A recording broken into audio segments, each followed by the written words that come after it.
Thank you for tuning in to the channel. Please like, share, and subscribe if you like the material. When was the last time you talked to your grandmother? Hey, Grandma, how you doing today? I just wanted to call and tell you that yesterday you won't believe what I did. What happened, sugar? I was in Walmart and a lady pushed against my cart and the next thing you knew, I slapped her. Oh, sugar, you did what?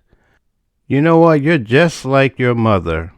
I couldn't tell you all the times that I had to go to school because she had slapped somebody. One time she even body slammed a boy. Say what, Grandma? You mean my mother was slapping people too? Yeah, she was slapping people. And that's where you got it from. You're just like her. You know, honey, a bad temper runs in this family. So you have to work on that. You can't go around slapping people. You'll end up in jail, like your cousin Elro. Well, okay, Grandma, I'll work on that. Those interactions with Grandma are invaluable growing up in life. In fact, Grandma often teaches you how to cook. Grandma uses the apples off the tree, and your mother used canned apples. If you grow up as a Jehovah's Witness, and you decide that you wanted to stop because the beliefs are not true, and perhaps you go and celebrate your birthday, they're going to excommunicate you if you're non-repentant. And guess what? You will no longer be able to talk to grandmother again.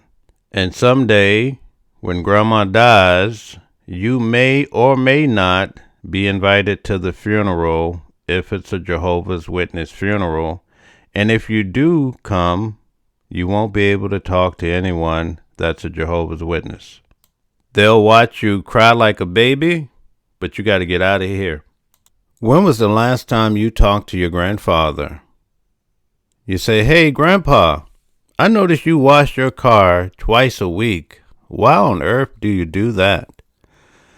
Well, you know, grandson, I used to walk to work 5 miles a day before I met your grandmother. Back in those days, we couldn't afford a car, and I had to walk in the rain, sleet, or snow. Didn't matter. So I told myself, especially those long days when I was tired and coming home at night, I said, well, if I ever get a car, I'm going to take care of it, and I'm going to keep it clean. And grandson, that's exactly what I did. And to this day, I've always kept my cars clean, and I keep everything clean. Son, you have to take care of your belongings.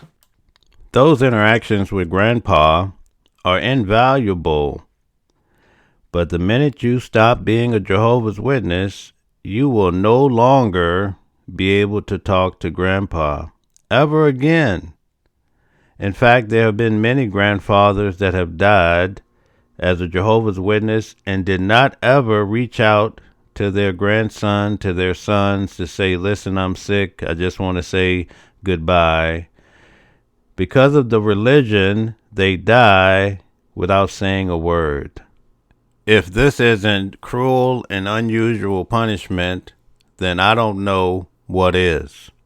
I don't think any of you are hearing what I'm trying to say today. Look at your neighbor and say, neighbor, this religion is cold-blooded. They tell you the identifying mark of a true Christian is love. But tell me, how can you show love when you spread hate? Can the two exist like light and darkness in the same space? Tell me, how could that be so? When was the last time you talked to your mother? Hey, Mom, I woke up this morning, my stomach was killing me. In fact, I have a little diarrhea, and I'm not sure what's going on. I think I'm going to go to the doctor. Oh, girl, that's just irritable bowel syndrome. That's something that I've struggled with my whole life, and I'm sure you have it too because you're my kid. It's in the genes. All you have to do is just take a little bit of a tablespoon of vinegar, and you'll be fine by tomorrow. Oh, that's it, Mom? You mean I'm not dying? No, dear. This is something that runs in the family. My grandmother, which is your great-grandmother, had the same problem, and she told me about that back in 1943, and I've used vinegar ever since, dear. Oh, thank you, Mom. If you grow up in a Jehovah's Witness household and you decide that you no longer want to be a Jehovah's Witness just for changing your mind, you can no longer talk to your mother ever again unless you decide to be a Jehovah's Witness again. What a strong arming tactic and technique that is. All because you got baptized at 10 or 12, and now that you're 18, 19, 20, 25, all because you changed your mind. Look at your neighbor and say, "Neighbor, I changed my mind." Well, Jehovah's Witnesses are going to say you and your neighbor can get out of here. When was the last time you spoke with your father? All of a sudden, you break down on the side of the road. You call your dad on the phone. He picks up. "Hey, Dad, I'm on the side of the road. I don't know what happened. I was driving the car. All of a sudden, the car stopped on the side of the road. What am I going to do? There's cars everywhere. I'm going crazy." And Dad says, "Well, when was the last time you put gas in the car, Cletus?" "Oh, probably 3 or 4 weeks ago." "See, son, I told you to stay off that internet. See, you're on social media so much. That's the reason why you forget to put gas in the car. You forget to clean your room. You forget to take a bath, and so on and so forth." Those moments of having your father to help you navigate through life are invaluable. But the minute you decide that you don't want to be a Jehovah's Witness anymore, your father will not talk to you again.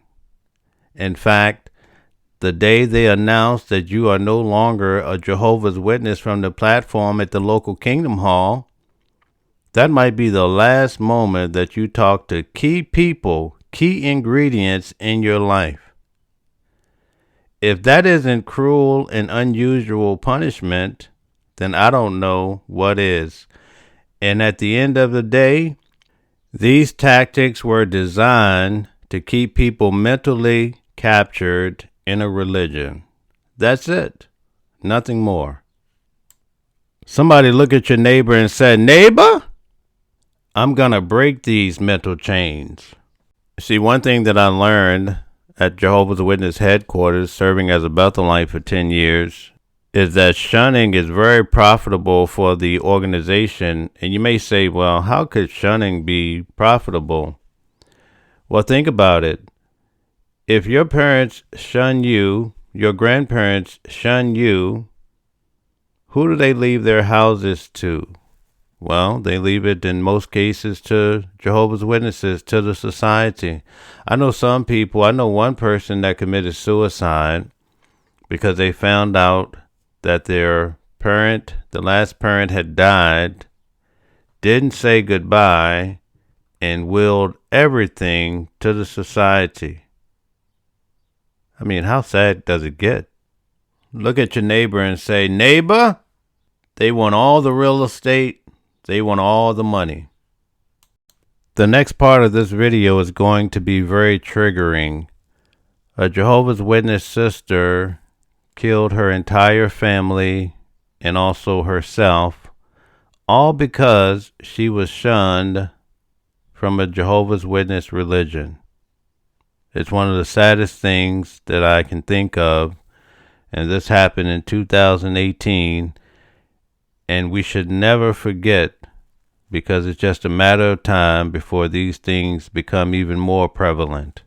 The Keego Harbor Police Department is sad to report that on Friday, February 16th, 2018, at approximately 08:10 hours this morning, Keego Harbor officers responded to a welfare check at a residence in the 2300 block of Cass Lake Road in Keego Harbor. Officers were met by a relative who had concern for the residents. Officers entered the home and located 4 deceased victims in what appears to be a family situation, murder-suicide. There is no danger to the community. The suspected perpetrator of this tragedy has been accounted for. Our thoughts and prayers go out to the family and to the friends of the victims. The Keego Harbor Police Department is continuing their investigation into this incident. If you're aware of any information that could help us out, We'd like you to contact us at 248-682-3030 or email that information to Detective Barnes at barnes@khpd.org. This video is raising more questions about a murder-suicide involving a wife, her husband, and their 2 adult children. Was the way a church treated the wife a contributing factor to her killing her family and then herself? Well, this new video posted online shows a woman blaming the church for the tragedy before she was escorted out. The Now Detroit's Jim Kirchner is live in Keego Harbor right now with a closer look at that video. Jim, what have you learned? Carolyn, police sources are telling me this mother left a long suicide note. In it, she said she was ashamed, but the full details are not being made public. Was this family shunned by the Jehovah's Witnesses? Take another look at what happened inside a church here yesterday. 5 years ago, all of you pulled your support from this small family. From this small family. Please get down. And you all, do not touch me. Do not touch me. The video posting says this was recorded yesterday at the Kingdom Hall of Jehovah's Witnesses in nearby Union Lake. You turned them away and you shunned them. For what? Because they wanted to raise their children as they saw fit. That woman was escorted out. We've not been able to contact her. It was Friday that police found the family of 4 dead, all with gunshot wounds to the head. Bethany Stuart, a 24-year-old daughter, Stephen, a 27-year-old son, Daniel, the husband, 47, who worked at the University of Michigan in Ann Arbor, and the wife, Lauren, who police said killed her family, then turned the gun on herself. It was recovered inside the house. Lauren was an aspiring model and actress. Police sources confirm these are her pictures from a couple of years ago. Emotions are running high in this video. Dan and Laura Stuart are dead. Their 2 children are dead.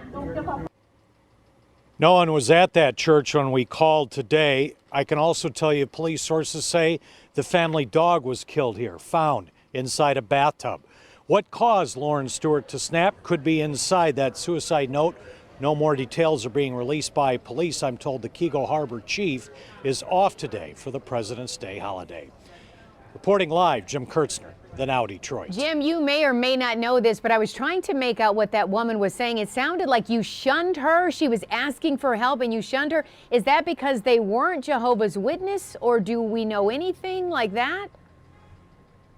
We don't know the full extent of that. I tried to contact that woman, but if you listen to that in its entirety, she's saying that the Jehovah's Witnesses, the Kingdom Hall Church, shunned this family for something the family did. Okay. And she was trying to blame members of the church during the service yesterday before they escorted her out. That's the full context that we have at this time. I can tell you police are aware of this video, but again, today, they're not commenting. I understand completely now. Thank you so much, Jim, for clearing that up for us. Thank you much. Joanne?